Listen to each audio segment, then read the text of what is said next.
Welcome to the first episode of Hooked on Bassin'. This channel is going to be mainly a bass fishing channel, but for this video I wanted to go over some select baits that I had picked out of my bag that I like to fish during the late fall or early winter months.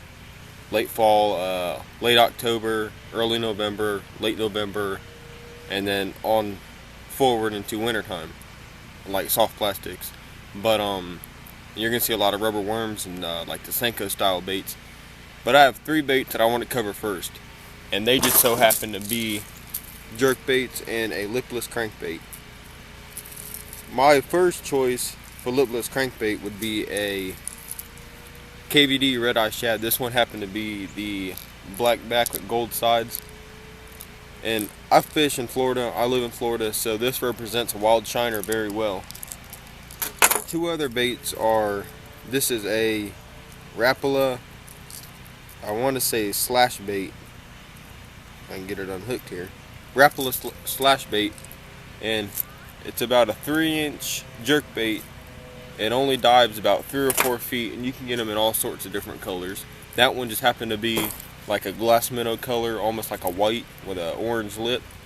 This other one happened to be about a 4-inch jerk bait, which is made by Bass Pro Shops, and I've caught 3 fish on this one since I last had it, and as you can see I got to replace the hook because I just so happened to hook a big bass and I lost that fish due to that hook bending out. So if you buy one of these, it's the Bass Pro Shops XPS.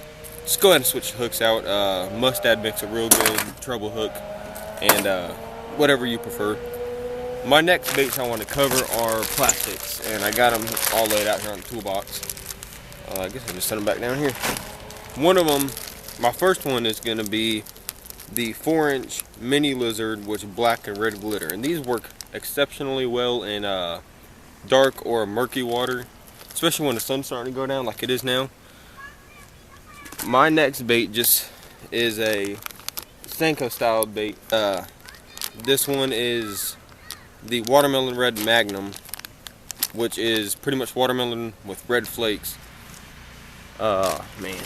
My next bait is the Watermelon Seed Trick Worm by Zoom. And this bait I've caught a couple fish on, but I mainly fish it in the wintertime and I haven't been fishing lately.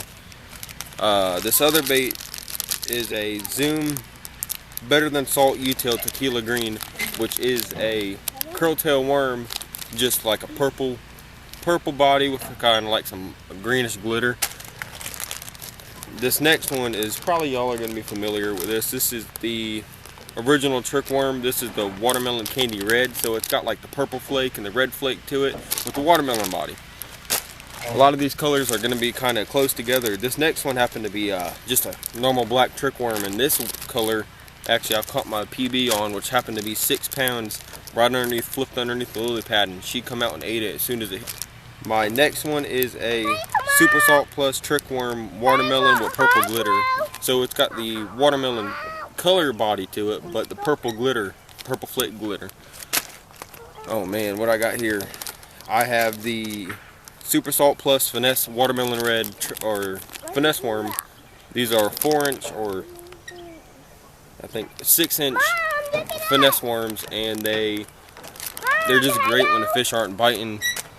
They work good in deep water and around structure. This next one, I don't even got to look at the name of it. It's Watermelon Red.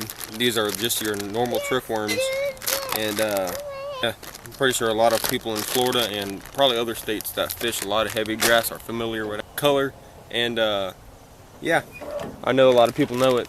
This next one I tried to find in the Senko bait, but yeah, and this color is Baby Bass. I couldn't find it in Senko, so I just bought the Strike King. They work just as well. They got the same fall rate, the same fall ratio and all. This next one, I know a lot of people are familiar with. Last but not least is the Yum Dinger, the 5-inch stick bait. And this bait, it sinks about as slow as a Senko. And if you don't want that chartreuse tail, all you got to do is pinch it off or cut it off, whatever you want. And that's, you can wacky rig them and all, Ned rig them, especially in them real late winter situations. And then for my first setup, I have this Pinnacle. This was the Deadbolt. This is a limited edition reel, but I have 30-pound Suffolk braid on it, paired up with a Shakespeare Ugly Stick Light Pro rod.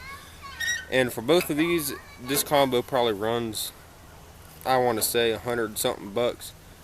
And I've had this rod doubled over on a fish in the saltwater, and it hasn't broke. So people are out there buying $200-300 rods. This one's just as sensitive and just as good for whipping out them light baits. This is Hooked on Bassin' signing out.